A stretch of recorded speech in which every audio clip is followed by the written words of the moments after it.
ကာလီတော့ကွယ်ကိုရဲ့ချစ်များလေအားနဲ့ခြင်းရှိနေကိုပေးမဲ့ဒီချစ်ကမင်းလေးတွေ့ပါပဲကာလီငါယူဆိုင်နိုင်ရဲ့လို့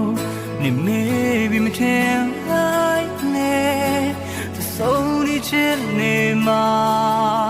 ဒီချစ်လေးတိုင်းငါမြင်ကိုဘဝကမင်းတယောက်တည်းညော်နေလို့နေတာဘယ်လိုကဲကဲတွေ့ရမစေမင်းစိတ်မပြတ်ပါနဲ့ကိုချစ်ကမင်းတယောက်တည်းကိုထောင်းတာနေတာချိန်နေတဲ့တိုင်းဝိုင်းကြမှာ